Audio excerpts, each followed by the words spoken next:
podcast is part of the Sports Social Podcast Network.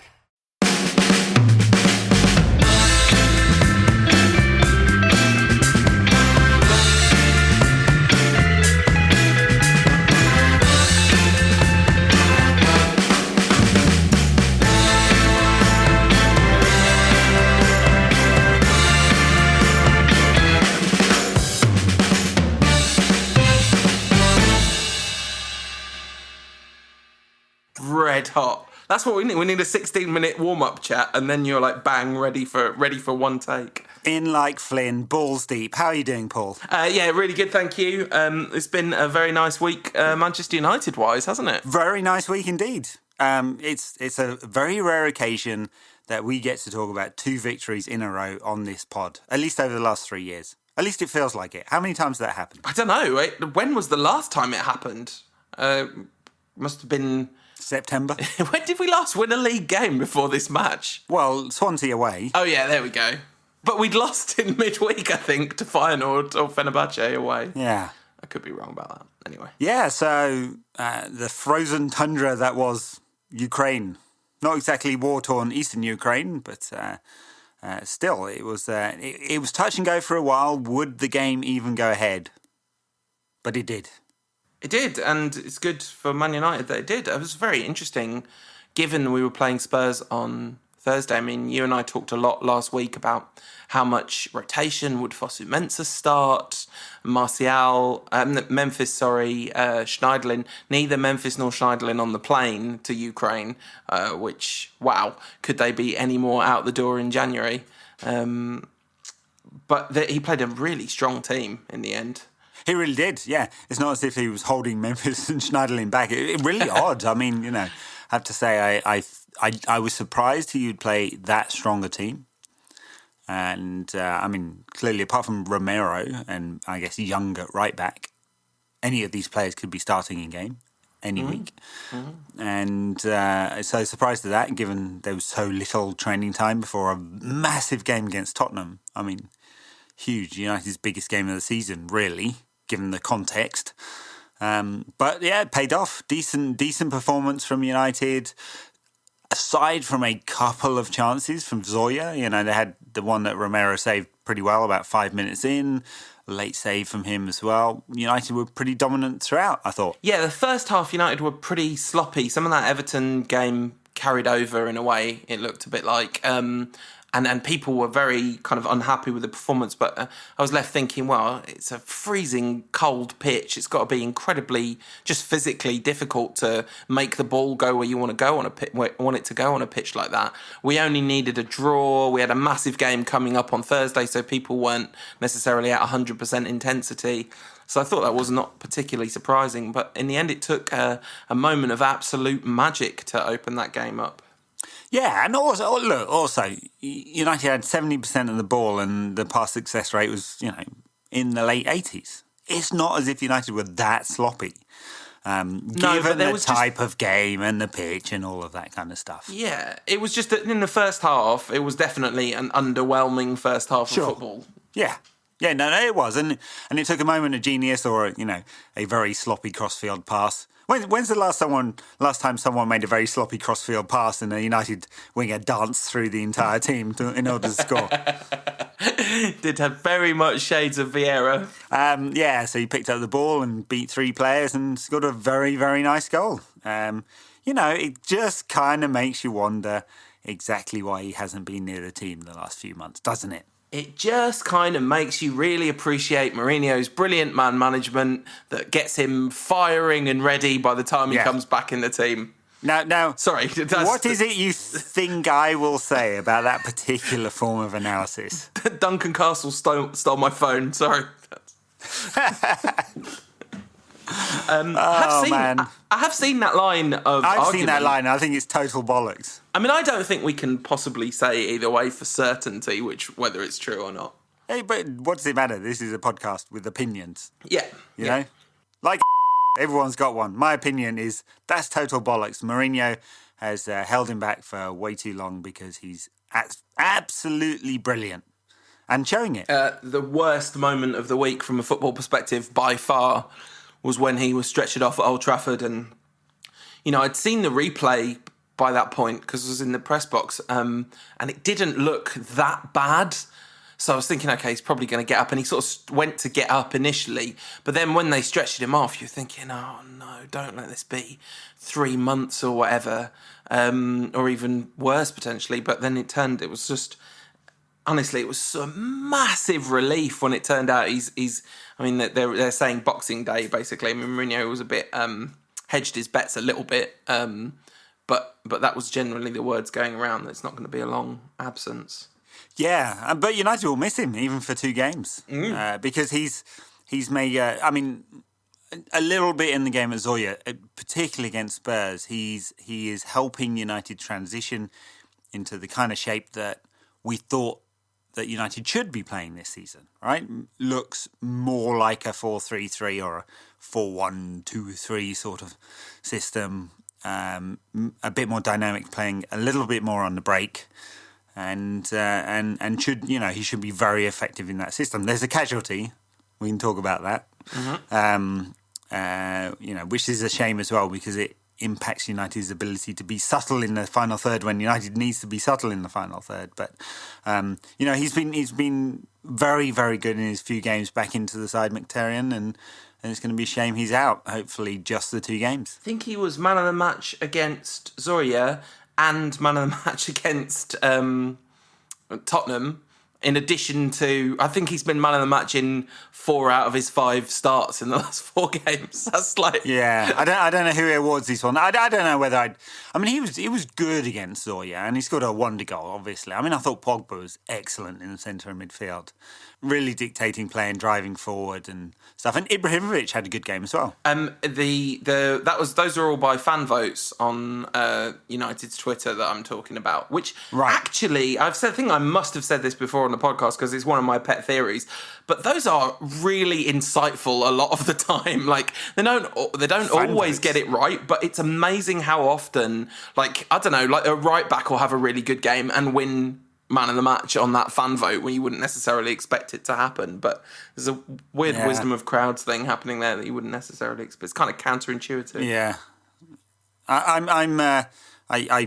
do quite a lot of work in my my other job, the one that pays me money. International Super Spy. International Super Spy, using wisdom of crowds as a methodology. I'm not sure I buy it when it comes to Twitter Man United votes. I mean, no, but it's I tell you, like have a look back. I mean, I agree actually. If that's true, Arsenal are the most conspired against football team in the history of conspired against football teams. That's a slightly different use of crowds. That's mob rather than crowd, isn't it? Yeah. For a while, I used to vote for John O'Shea every week on that one. I looked back on we won 4 games in that Europa League campaign, and the man of match in each of those 4 games was one of the summer signings, and that was both across the fan vote, the TV awarded vote, and who scored's metric, which obviously you could argue the merits of, but I just thought it was interesting. So for the fan vote, it went Ibrahimovic, Pogba, Mkhitaryan. For the who scored, it went Ibrahimovic, Pogba, which I thought was really interesting. That he was. It's interesting that you pick him out against Zorya because he really did run the show in that game, didn't he? He did, yeah. Unlike the actual number 10, who didn't really, but we'll. I was having a chat to a friend of mine, a United fan, today, and we were talking about Rooney and how he seems to have, the narrative about him was so strong, the discussion, the big controversy about him being dropped, and now it's just been accepted. He's a squad player, and everyone seems to be accepting it, including Rooney, which is perfect. It's the perfect outcome because it is. It's a very good outcome. And he's a very good squad player. Yeah, very expensive squad player. Yeah, sure, but very good one to have. I'd much rather we had him as a very overpriced squad player than an underperforming, linchpin of the team. It's a much better outcome, isn't it? Yes, agreed. And what's the worst that can happen with paying him all that money? It will reduce the dividend the Glazers pay to themselves. We didn't talk about the financials last time out, did we? Pretty dull. Didn't you? I think you touched upon them. I'm sure I've heard you say the word dividend at some point in the last month. This is just some kind of residual memory. Cold sweats are coming back. God, he's going to talk about dividends again. Any minute now, he's going to say the word EBITDA, and I'm going to start twitching. How's our EBITDA looking these days? It looks pretty healthy.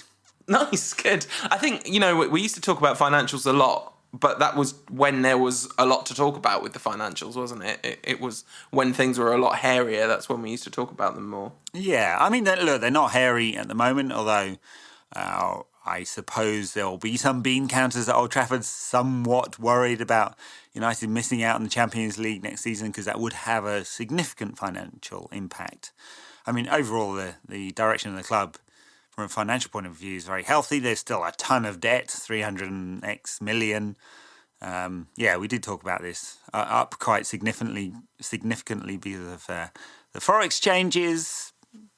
Glazers announced the special dividend after the Q3 results, which was interesting. So that'll show up in the Q4 results?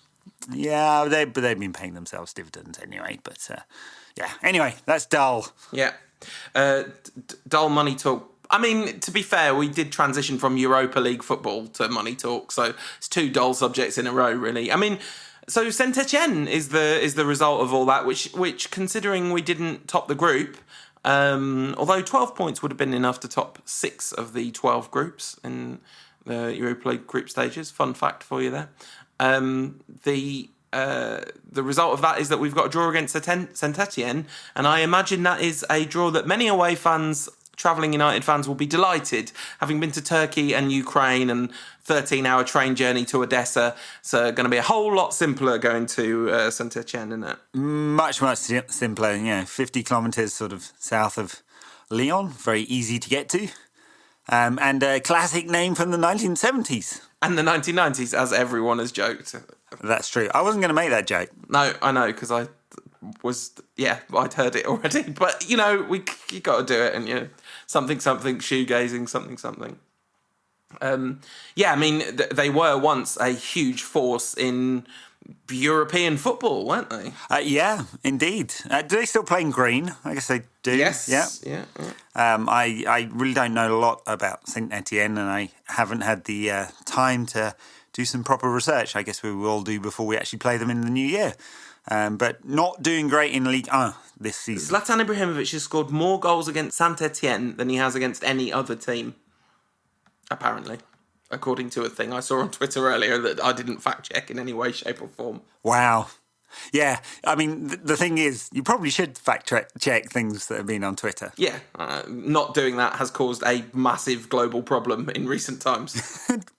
Just a little bit. Yeah, but, massive global problems, they're not true. They're just made up, aren't they? I'm sure there was someone who told me that Zlatan Ibrahimovic had scored 49 goals last season. Nonsense. Scored again against Zorya. A beautiful goal. What a pass from Pogba. Absolutely exceptional. And Ibrahimovic is going to score a lot of goals this season. Definitely more than 20. He looks like it, doesn't it? On current form, he'll get more than that, although he did do that 13-game stint with 1 goal, so I guess that could come back. But United seem to be set up to create and score plenty of goals at the moment, and he's taking them. It's kind of odd against Spurs. I guess we'll come on to this in more. He wasn't really part of the game, was he? Let's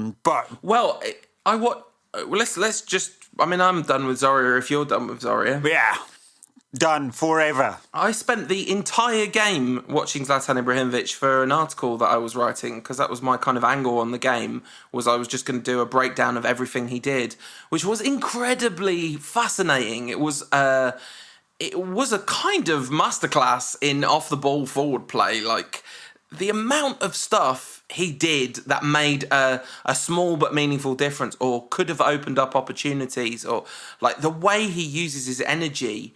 It's remarkable. Like, as soon as there's a chance that pressing the ball can make a difference, he's in there going for it. As soon as there's no chance that him running will make any difference, he just stops. Yeah.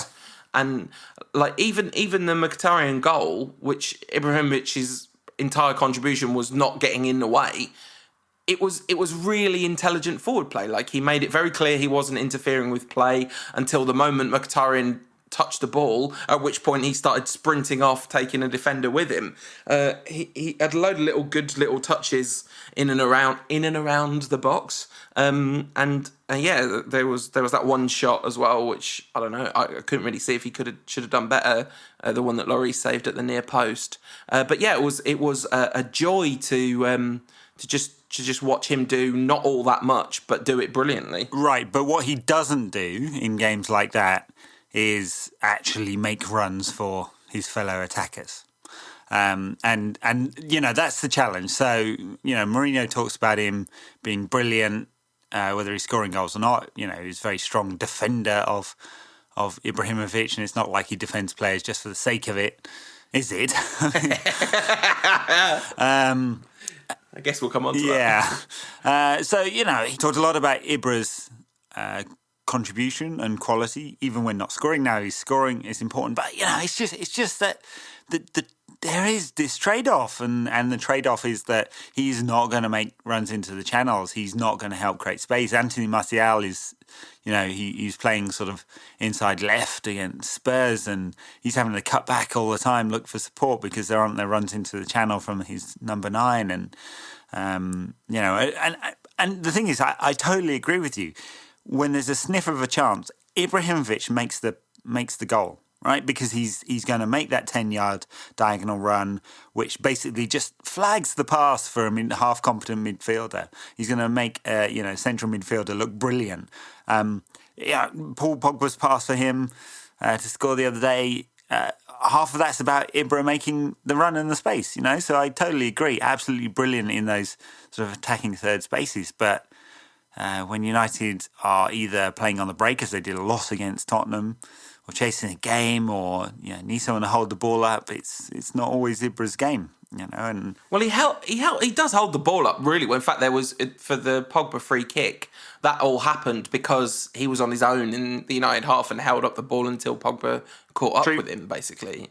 So with his back to goal, he can definitely hold up the ball, no problem. I mean, people just patwang off him when they come near him, don't they? And like you say, he does make those 10-yard runs, and of course it's a trade-off. Of course he doesn't have absolutely everything, but there really aren't many players who are as good as him. So, like, the things that he does well, he does so well that the trade-off's worth it, especially when you've got Martial on one side of him and Mkhitaryan on the other, because then he can do wonders on counter-attacks because he can just slip them through, which he's great at as well. So, I don't know. He definitely didn't look like he was causing a problem. His net contribution to that game against Spurs looked heftily in the positive column from where I was sat. But, I have big rose-tinted spectacles, so take that for what it's worth. But, Yeah. But this is also United with only 40% possession. Sure, yeah. And on a number of those breaks, it broke down. And it's easy. I saw people moaning about Martial. He had to cut inside and made a misplaced pass a few times. That's because he didn't have an option in front of him. But there were also times when Ibra offered an option inside to allow Martial to continue the run, So when he drops into, he's kind of, he's a 9.5, isn't he? That's his whole game, and and in fact, that's one of the reasons. This is very sad, but it's almost one of the reasons why you can afford to make the Mata trade-off, because some of that nuance and subtlety around the box is provided by Ibrahimovic. Yeah, not really. I mean, he doesn't do 60 passes a game. He's not going to rank in the highest number of passes in the final third per game. Of course not. In the big European 5, or get anywhere near the number of assists and stuff like that. It's not really the right comparison. Of course he's great with the ball at his feet, and he's super strong. He's going to turn and bring players in. It's just his lack of all-round movement, because he's 35. Means United play in a certain way. Yeah, but it's great to watch. Like, the way that United play is great to watch. I've got no complaints about it. I mean, compared to, I know it's kind of, obviously it's not the benchmark we want to set, but my goodness, compared to the 1-1 draw at the beginning of last season, or 0-0 maybe it was, against Spurs, this was just just light years better in terms of the way United play. Like, there's so much talent, and Ibrahimovic is an absolute joy to watch. It's like so that makes up for a lot. And I'm not saying, by the way, that he fully replaces Mata as a standing number 10. I'm saying he does some of that job so that you're not losing the full package. Not much. I don't think that's true. I think if you look at the number of chances he's created this season, it's difficult to say he doesn't do much chance creation because he's created a lot of chances this season. No, but he's not going to dictate the flow of play in the final third. So what it means if United are going to set up in this kind of 4-3-3 system is they have to give away the ball. It's going to have to be about pace. And then can they find enough space to get Ibrahimovic in the game? Because he's not going to make those runs into the channel. And then there is no one in the centre of the pitch who's going to dictate the play in the same way. It doesn't mean it's a bad way to play or one way is better than the other or that this is some binary discussion. I know football fans find this really hard to accept, that there might be nuance in a debate other than, he's rubbish. Or he's wonderful. There's much more to that than this. But there are some big trade-offs, and I saw Gary Neville sort of lauding him and stuff like that. And Gary Neville is a big fan of sort of, rock and roll football and pace on the break. And he says pace and power beat subtlety every time. And, it's obviously nonsense, right? But, and that's Gary Neville's thing. And United can do some of that, but not all of it with Ibra in the side. And at the moment, this is a fair trade-off because he's scoring plenty of goals. And that's great. But there are going to be times when we'll make the mistake of trying to play that way in games where we actually need to control it in the final third. And that's when you get the 1-1 draw against someone in the bottom third. Or that's when you give away possession and momentum to a team that's much better than United. But I wonder if... Well, I think it's probably a mistake to assume that Mourinho isn't going to switch it up in games like that, because he's done plenty to suggest he's prepared to switch things up this season. So I wonder whether we wouldn't see Mata back in the side in place of Carrick at home against whoever, like next time when we play West Brom at home or whatever later in the season. Yeah, we'll see. I mean, I'm loath to transpose a 1-0 victory against Spurs into the rest of the season because there were 5 very disappointing draws in a row. Well, yeah, but that. they weren't. I mean, oh my God, we can't have this argument again. But at least 3 of those draws did not happen because United's style of play wasn't conducive to scoring goals. That's like the number of clear-cut chances that were... Anyway, we've literally had this discussion, so... We literally have not, because I've never made that discussion. No, exactly, that's what I'm saying. Like, it's not that... The way United are playing was not the problem in those games. No. So United created 19 chances against Zorya and scored twice, and 15 against Spurs and scored once. There's still a problem with chance conversion. There is. The Tottenham game, I mean, was there a United fan in the universe that didn't think that Tottenham were going to equalise at the end of that game? The full-time whistle was like such a blessed relief. I couldn't quite believe it. Marouane Fellaini came out to warm up about 20 minutes before the end, and there were quite a lot of nervous United fans, I'd say, at that point. Well, we've got to talk about it. Well, we've got to talk about it. He got booed and then clapped. And, as is, but the booing is a surprise, because that's not really the United way. The clapping is not a surprise. That is the United way. I'm sure there weren't too many people clapping and were going, yeah, Marouane, yeah, get him on, he's awesome. Of course not. I don't think there was a single one doing that. I think the guy I was sat next to a guy that had not been to Old Trafford before, New York Times journalist, and he was asking if they were booing Fellaini, and when he went out to warm up, and I genuinely couldn't believe that's what was happening.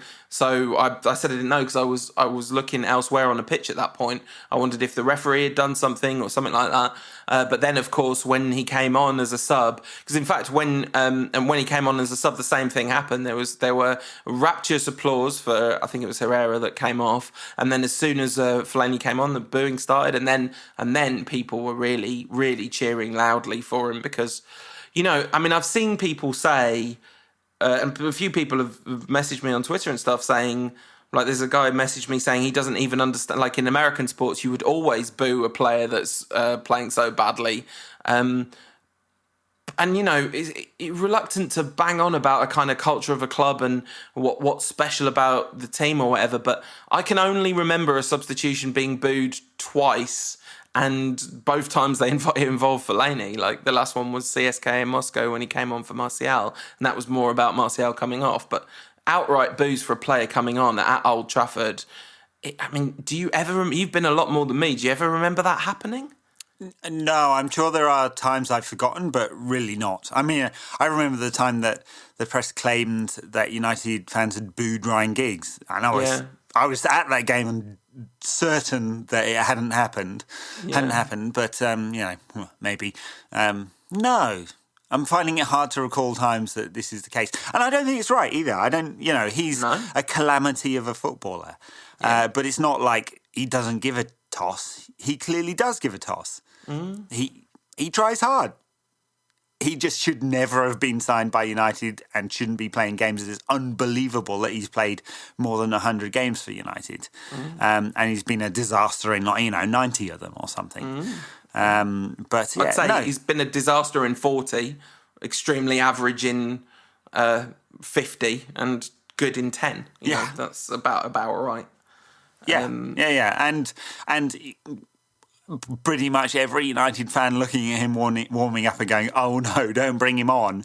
And then, for the love of God, Marouane, I know you've only got 2 minutes when he finally did come on, but just go play up on the wing somewhere so you can cause no damage, which is what he did, which was perfect, you know. But don't boo him; he's a United player. And I've seen people go, "No, well, what's the difference between booing him and like having a go at him on Twitter or whatever?" And it's just a world apart. It's a completely different thing. You're in the stadium. Like, you do have a job as a fan in the stadium, and that's to support the team. It's really straightforward, you know. I think that, you know, you said things aren't binary earlier. I think there's probably a time for fans to show their discontent. I think the fact, basically, last season there was the kind of attack chance. There was the "we're Man United, we want to attack," and only after it became abundantly clear that Van Gaal wasn't listening to any of that, that's when people started booing, almost out of frustration. And even then, I didn't think it was brilliant. But to single out an individual player for boos in the stadium for a poor performance, well, I mean, for being a calamity, it's just...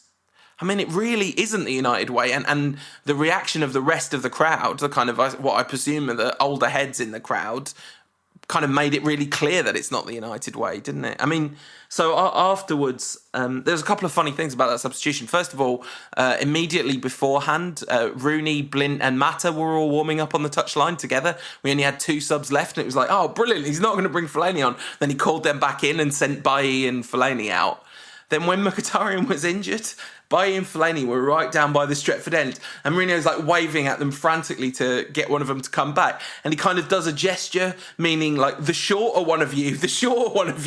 Bailly kind of points at himself and says, "Do you mean me?" And Mourinho's like, "Yes, obviously I mean..." It's good. It's good hand gestures. Not the tall one is basically the message. Nice. Yeah. So, yeah, let's not do that again. The good stuff in the Spurs game... I mean, it was exciting to watch United play on the break. Not the kind of performance you kind of expect from United, I suppose. You know, at home, you expect United to boss the game and control it, and but very clearly set up to spring into attack down the wings. That worked well. I thought Pogba didn't have the kind of domineering performance that he had in midweek, but was effective. And Herrera was outstanding again. Again, yeah. I mean, every week he looks like a United captain, doesn't he? Having to go at the ref, having to go at the opposition players, putting in tackles all over the pitch. Superb. Phil Jones. We've hardly talked about him. We mentioned he's doing well a few times, but I'm not a superstitious man. But every time I go to start talking about Phil Jones playing well, I'm like, oh, don't want to mention it, don't want to curse it, don't want to break him. It's coming. He's playing well. I mean, he's currently United's most important central defender. Definitely. Rojo's been good too, consistently for a good few games against some tough sides. Yeah. So that's is that inarguable at this point that he's in a good run of form? Mourinho taking some credit for Jones's fitness, saying when was the last time he played 6 games in a row? He worked with my physio and my medical team that I trust. I'm like, careful now. I know. A, you'll jinx it. Yes. B, I'm sure there's been lots and lots of brilliant medical attention. Millions spent on the medical department. I very much doubt if somehow Mourinho's own man has suddenly fixed Jones. And if he has, someone's going to be asking some serious questions soon, aren't they? But yeah, that's it's lovely to see him playing well, and it's great. And it is only 6 games. Would you be surprised to hear that he'd slipped on a mince pie or something like that? That's exactly what's going to happen now, Ed, and it's going to be your fault. Sorry, Phil. Sorry.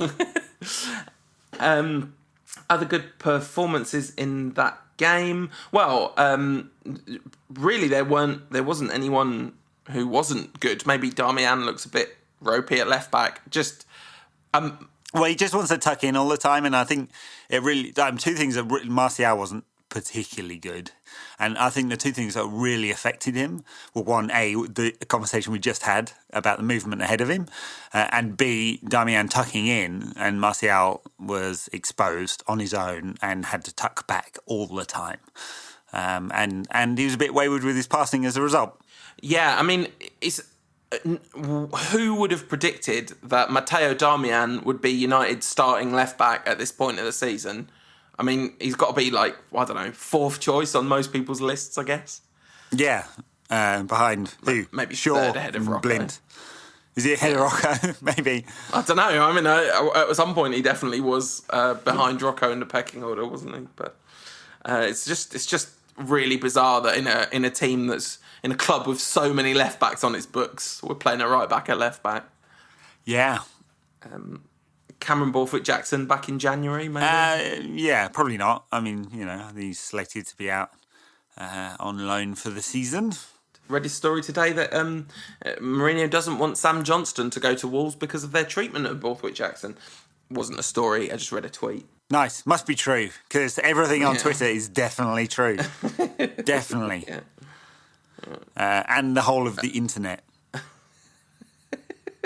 Angry Jose Mourinho has stopped talking to Manchester United TV channel's #1 commentator. The special one won't do pre- and post-match interviews with MUTV presenter Stuart Gardner following awkward questions about the Reds' recent results. What has Stuart done? Have you asked him about this? I haven't, but I have asked him to do an interview on the podcast, and he said he will. So I don't know how much he'll go into that subject, but I'll at least gently mention it, I guess. Well, it can go 2 ways, as far as I can tell. One, he's going to give you a very safe PR interview. Yeah. And you're going to probe him and be a bit too nice about it, and he's not going to say much about it. Yeah. 2, he's already been sacked, in which case it will be absolute podcast gold. Or 3, I mean, and this is the rogue answer, and I don't think he's going to do this. He's just going to spout off, and he will get sacked as a result of the podcast. I do not want that to happen. I definitely do not want that. This is why I could never be an actual journalist, because I would just feel awful if something like that happened. There's no Rottweiler in there, is there? You wouldn't be chasing the Pulitzer Prize, would you? Press conferences, I get really annoyed when all the journalists ask really newsy questions instead of questions about the football. That's their job. That's why they're there. They don't want to... John Cross was there, which made me really want to ask an obscure tactical question because of that tweet that he did the other week saying he hates it when teams play 3 at the back because journalists try and show off asking tactical questions. I did not do that in the end. The press conference was kind of interesting. It's the first time I've seen Mourinho for ages because the last 2 times I've been there, Rui Faria was on press conference duties. Mourinho definitely better at press conferences than Rui Faria, who does have his own special charms, but it was nice to see Mourinho in good fooling after that one. And Pochettino said he thought Tottenham had as good chances as United, but United had been more clinical, which I didn't... That was not my impression of the game. No, not mine either. I mean, Spurs did create a good number of chances. Definitely. Not great chances, though. A good number, but not great ones. Yeah, it was. Yeah, I think Spurs would probably, given the amount of ball that they had, I think they will be disappointed that David De Gea hasn't had a worldie. The amount of ball they had was an interesting number because it didn't feel like United were. It wasn't the kind of counter-attacking performance where United are under the cosh, was it? No. I think United just structured it like that, right? They didn't press high up the field. They were happy to drop back. They let Spurs have a lot of the ball through the 2/3 of the pitch. And I mean, it was clear at times that actually not everyone was on the same wavelength because some of the players were pressing and some weren't, which is a total disaster, but they seemed to sort it out after about 15 minutes or so. But yeah, they just dropped back and let Spurs have the ball. But and then they broke. There were moments of like really aggressive up the pitch pressing, like and from goal kicks they clearly had instructions. This is the first time I've seen that since the City game, where you've got Martial, Zlatan and Mkhitaryan and Pogba all on the 4 men nearest to Lloris, so he has to hit it long. So it was really interesting to see Mourinho pull that out again. It's a very unusual tactic, isn't it? Yeah, well, it's one of the reasons why Lloris was sort of half considered as a potential option for United, and if De Gea is going, but not really because he's not great with the ball at his feet. So it's clearly a Mourinho tactic in specific games. That we didn't talk about Pogba's absolute belter of a free kick, which smacked off the crossbar. That would have been. That would have been. Yeah, I'd have creamed my pants at that one. I nearly did anyway. The disappointment. It hurt. It really hurt. That one. Thought that was in. Really thought that was in. A beautifully hit free kick. And he really should be taking them because Zlatan is not hitting good free kicks this year. No, that's right. What else can we say? Matteo Darmian got absolutely roasted by Moussa Sissoko for the last 20 or 30 minutes, didn't he? The Danny Rose got absolutely roasted by the Stretford End, who were really so quiet for most of that game. They were just little. There was probably like 10 minutes of noise out of the 90, which, I mean, obviously it can be quiet at Old Trafford, but I wasn't expecting it to be like that for this game. I think it was nerves. I think it was the fact that we haven't won a game for so long. Everyone was like a bit nervous about being overly enthusiastic. Yeah, expecting Spurs to score, you mean? Yeah, exactly. Yeah. Mourinho defended Fellaini. He said he has to accept booing from the crowd, particularly the crowd who haven't been getting anything back from the team. And then he said, I mean in terms of results, I mean in terms of endeavour, effort, performance, the team couldn't have been giving any more. Yeah. Little. Nobody really picked up on that, but I'm pretty sure that was passive aggressive. And then he said, of course, Mourinho doing passive aggressive. I mean, he's so passive aggressive that he'll repeat the joke just in case you didn't get it. He didn't with this one, which makes you think maybe he was being sincere. But then he said, Fellaini is a player and a person that I like, even more important to me is the person. Damning with faint praise there. Yeah, very nice. Yeah. He's a nice man and a really bad footballer. But he said as a player, he has my trust. I was like, you want to be more careful with your trust, mate, because there's many things Marouane Fellaini deserves from his manager. It was nice to see him publicly support him, I think. I don't think there's anything wrong with that, really. But yeah. So, shall we take some Twitter questions before we go on to preview Crystal Palace and West Brom? Sure. Friend of the show, @Maz_man_United, says, where are my car keys? We get this question from time to time. I don't know, but surely you should get one. I've got these little, they're not called tiles, but they're light tiles. They're sort of Bluetooth tracker things that are all on all my keys. And they link up with my phone and they will tell me when my phone is out of range of my keys. Nice. Do it. That's like in the olden days, it was that thing that you whistled and it made a noise. No, well, this is it's a Bluetooth mesh. Nice. So that means that someone definitely knows where all your keys are at all time. Apple, probably. Yes, Apple does, yes. But, hey, I've given all my personal data away to them anyway. Doesn't seem like anything bad is going to happen on any kind of global scale because of that, does it? Definitely not. Seems like this might be Jose Mourinho's first choice 11, says @mango_carrot. Is it good enough to be able to oust Mata? And who'd you buy to replace Carrick in the long term? I mean, I still maintain that I think Mata's going to be really important this season, not just in terms of rotation. Wouldn't be at all surprised if he starts at Crystal Palace, for example. Well, now Mkhitaryan's out, he's obviously going to start, isn't he? But I think he'll rotate for Carrick some of the time as well. And I think we've had that Carrick replacement question loads of times, and I'm just not sure that exists. No, not a direct Carrick replacement. He was good against Tottenham again. Clearly not a standout in the same way as others were, but I thought he was very effective. Dele Alli had a very quiet game, for example. There's no obvious replacement, and yes, sometimes Herrera may play a slightly deeper role, and Matty will come in. Mourinho is a pragmatist. It's not necessarily the case that he's going to play 4-3-3 this season. It's a shame, isn't it? We can't find a way of getting Mkhitaryan, Mata, Pogba, Herrera, Martial, Ibrahimovic and Rashford all in the same team. I'd like to see it, though. Like a 2-3-6 or something. Imagine if Jose Mourinho, in the deepest twist of irony, ended up being the manager to bring back 2-3-6. It would be good. There would also be 12 men in the team, so it'd be cheating. But, I agree. Should definitely go for it. 12 men in the team might be the only way you could actually get Mkhitaryan and Mata and all those players in the same team. I don't even think it's particularly, certainly not more defensive to go to 4-2-3-1. Replacing Carrick with Mata is hardly a pragmatic move, is it? It's a pretty attacking move, in fact. No, I mean pragmatic in terms of, playing teams for games and. He doesn't have a philosophy, does he? No. @Luke_Lamo says, can we say with finality that Rashford really isn't a number 11 or just not a Mourinho number 11? No, I don't think anyone ever thought Rashford was a number 11. No, he's not a number 11. He really needs some time up front. He really needs some time through the middle because his confidence is going to suffer if he keeps playing out wide for 20 minutes at the end of game. I mean, I think rotating him out of the lineup has been very sensible, but he's got to start coming on for Ibrahimovic. We've got to start getting 3-0 up in games so we can bring off Ibrahimovic and play Rashford through the middle a bit. Well, and not least because Ibra is 35 years old.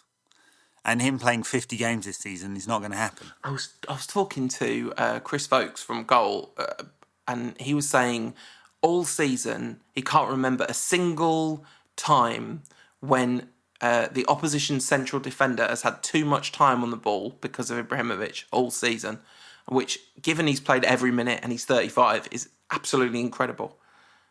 That's kind of interesting. Benny Hudson says, Paul, I see you were sat near Rio yesterday. Can you be certain it wasn't him in his old shirt playing with Phil Jones? I saw him in the stands. He wasn't in two places at once. And Rocco may be many things, but he is not Rio Ferdinand. And you know what? I've never seen Rio hit a 50-yard ball with his left foot. No chance.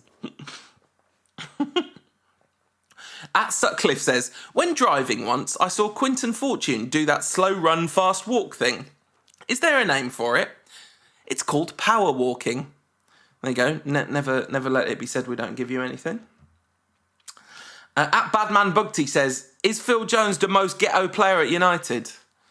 I feel like we're the worst possible podcast to ascribe a level of ghetto-ness to the United players. Yeah, not going to do it. We've had a question from @Self1Elfara about what other podcasts we listen to.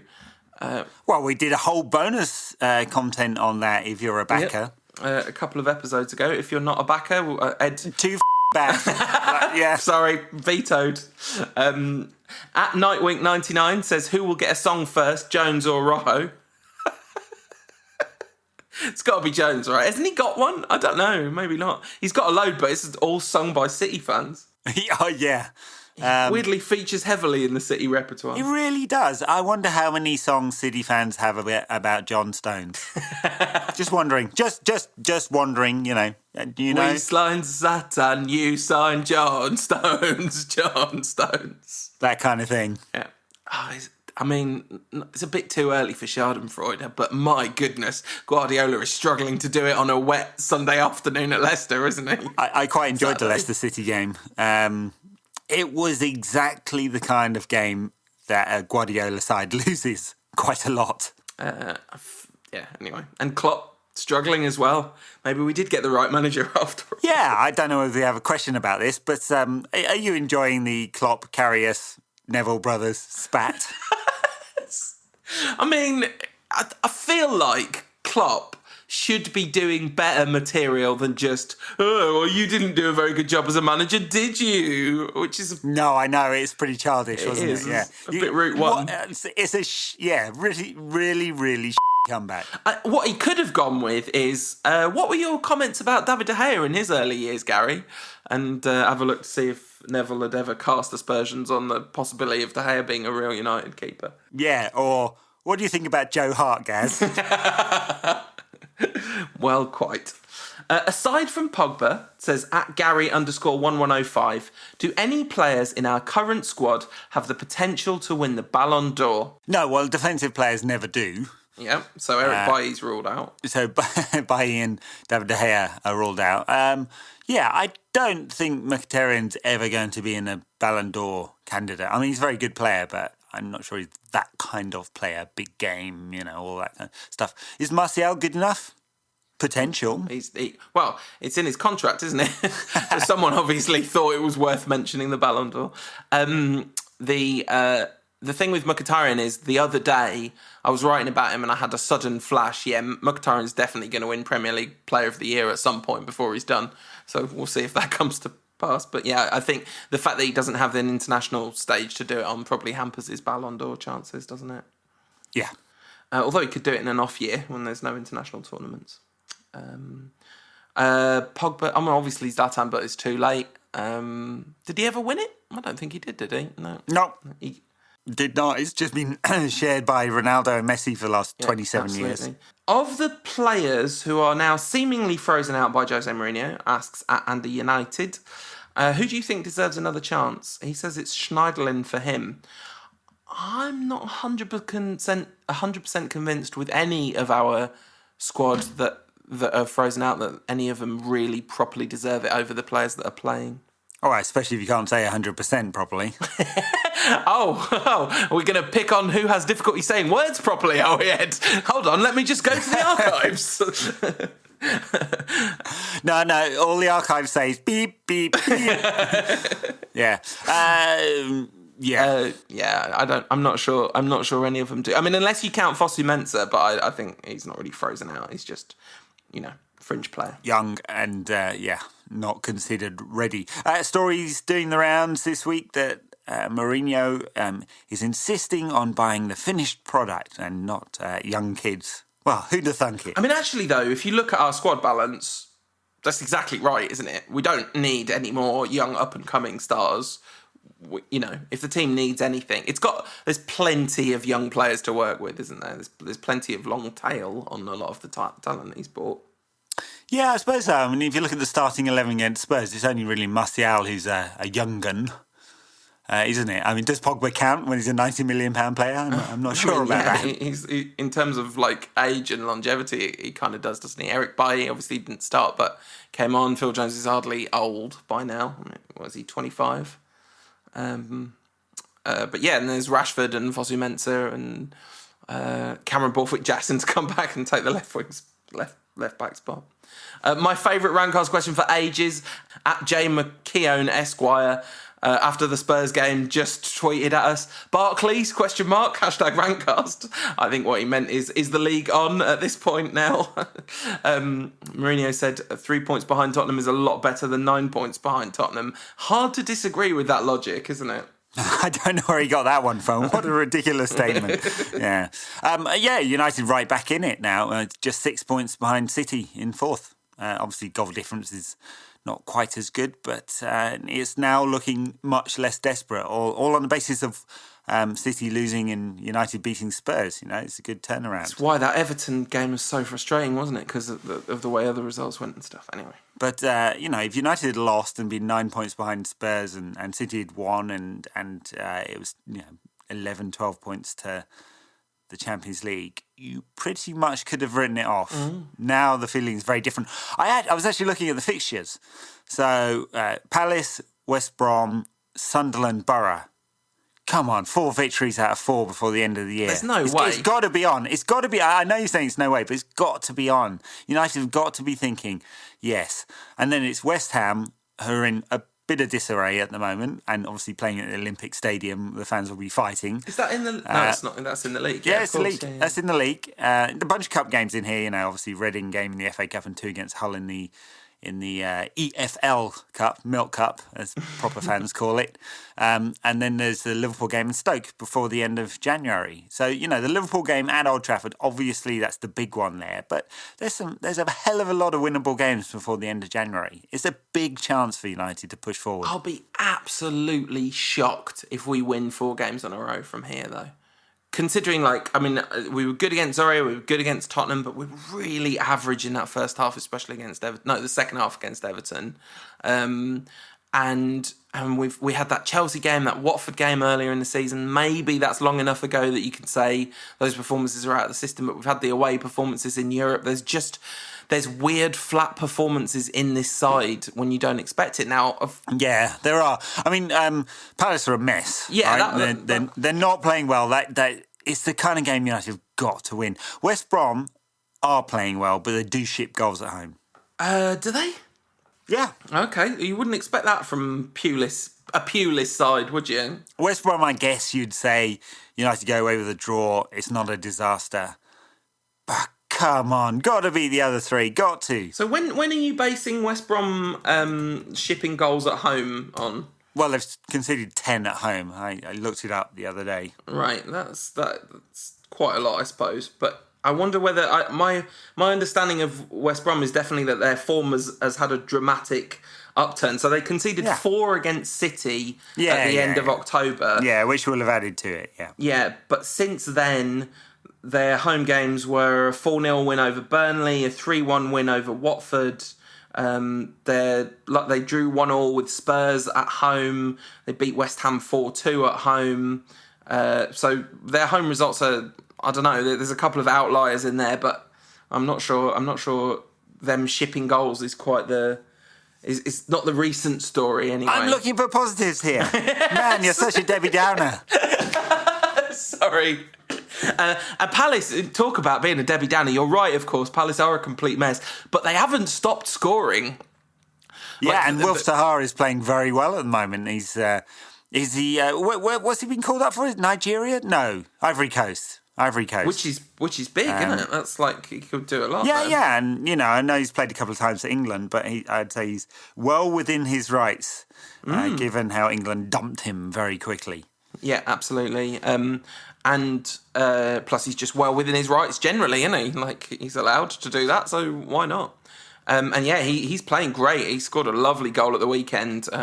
I've got a Palace supporting friend who just absolutely loves Wilf Zaha, and you can see why, because he's a ton of fun to watch, and there's a lot of end product this season. I've got him in my draft fantasy team, and he's keeping me in it at the moment. He's keeping me in my league, so big up Wilf Zaha, but not this Wednesday. But we're likely to need to score more than 1 goal, that's for sure, this Wednesday. I think it's extremely unlikely that we'll win this 1-0. Yeah, I guess so. There have been some high-scoring Palace games, haven't there? So I guess Mkhitaryan's out, so do we see the same starting 11 as against Tottenham, but just with Mata in on the right-hand side?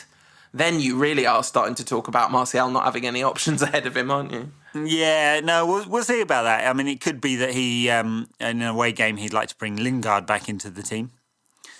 So it wouldn't surprise me at all, and he may want to make a few more changes because there's been a lot of games and we're coming up into the Christmas period. So it might be that Martial rotates out too, and potentially also Carrick rotates out. I mean, if you rotate out Martial, I suppose you're just talking about then Rashford and Lingard on either side of Ibrahimovic, Mata ahead of Pogba and Herrera, say.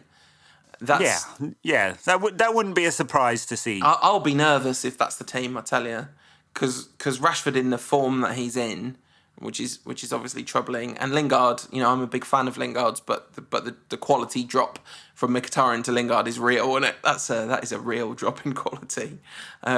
So Yeah, I'd be concerned about us if that's not even necessarily so much getting a result, but just like what kind of game it will be if that's the team. Yeah, we'll see. I mean, it's not going to be 5-4, is it? No. I mean, United are pretty solid at the back. Yeah, that's true. And should we be, terribly worried just because Palace have scored 3, 3 and 4 in the last 3 games? I'm not sure. I'm going to say we should be a little bit concerned. Like, we should not rule out the possibility of them scoring goals, certainly. Yeah, they shipped 3 against Hull and 5 against Swansea. Okay. All right, you've talked me into it. I think we're going to win. After that, we take on West Brom away, and I think that's going to be a really difficult game. That is my official take on that. It's partly influenced by the last time we played West Brom, and it was just maybe it might not have been the last time, but that game where the Chris Brunt free kick. Oh. Yeah, horrible game that was. They became a weird bogey side to us under Louis van Gaal. West Brom did.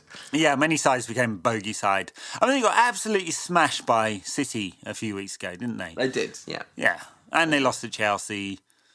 Can't remember all their other... I can't say I'm a big Baggies follower, Why would you be? But are they not overachieving this season? Oh yeah, but it's Pulis, isn't it? That's what he does. They've got Pulis and Darren Fletcher in the same squad. There's some serious overachievement baked into the DNA of that team at the moment. Fair enough, yeah. I wonder if Pulis will be absolutely fuming from his mega fine, lawsuit loss. £3.7 million. That's got to hurt. I mean, I don't know about you, but I don't have a spare £3.7 million lying around. It's got to sting. I haven't and you haven't, but I bet you Tony Pulis has, because he saved a lot of money on expensive headwear over the years. He looks like the guy who'd like a bung or two. I'm just saying, I'm not saying he does take a bung or two. I'm just saying he looks like one of them. What? That's worse. First Amendment, do we have that here? No. Oops. They're not going to have it there anymore for much longer, are they? Anyway. For the purposes of not being sued, that was a joke. Do not take me seriously. Okay, because he needs the dough, so he might come after you. That's all I'm saying. Right, so let's do predictions, shall we? I think United are going to win at Palace. Okay. Let's say 2-1. Okay. And I think we're going to win at West Brom as well. I'm going to go for a 1-0 win at West Brom. You see, that's how confident I am. 2 away wins on the bounce. There's no way I'm predicting Man United to win, having just won 2 on the bounce, to win another 2 away games on the bounce. What is wrong? We're going to have to rename this show to, Doomcast or something. It's just the last... I mean... Surely we've learned something from the last few years. This is not even like the last few years, but this season, winning 4 on the bounce would be extraordinary. I'm going to go for a 3-2 win over Palace and a 1-1 draw at the Hawthorns. Okay. Yeah, that's what I think is going to happen. I hope I'm wrong, obviously. Very well, yeah, me too. And I guess we'll squeeze in a podcast shortly after the West Brom game. There's a lot of games coming up after this, isn't there? There is the Boxing Day game after that. The Moisaya returning to Old Trafford to secure Sunderland's famous win. Now there's someone you can boo at Old Trafford and I wouldn't have a problem with it. Wow. I'm sure he'll get polite applause. Yeah, I'm sure he will. I mean, you could boo Louis van Gaal if he came back to Old Trafford, and he still wouldn't get it. But why would anyone want to boo Louis van Gaal? No, he's a nice chap. Yeah, exactly. It's like booing a puppy. And then Borough, and then there's the Cup game, and then West Ham, or is it the other way round? Tons of football coming up. I think it's West Ham first, and then Reading. But yeah, it's going to be an action-packed few weeks, and it could be absolutely instrumental in United's season, couldn't it? By the end of January, it might be third in the league, in the final of the EFL, and still in the FA Cup. Could happen. Let's hope so. Yeah. All right. And we'll speak to you next week. Patreon, stay tuned. We've got more coming up for you. If you want a bit more Rantcast content, head over to patreon.com/Rantcast. Thanks very much for listening. Thanks a lot. This podcast is part of the Sports Social Podcast Network.